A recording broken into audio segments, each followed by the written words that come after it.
Hey everybody, welcome to meeting the Make It Mini kitchen.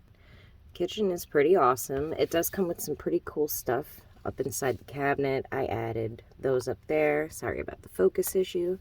Comes with this beautiful oven with a removable rack, which I think is super awesome to cook all your Make It Mini projects, aka give them some UV light. It only works when the door is closed, so you can't just like click the button a million times. It's a little tricky to open it, like gives a little snap, as you could tell.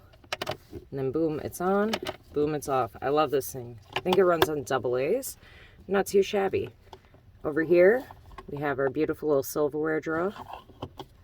Here's another drawer. And then it had this little basket already in it, but I filled it with little whipped creams. And of course, the kitchen sink. It also came with these backboards that are reversible, and it came with this cute little recipe box, and it's a little full, so we started stacking up next to it.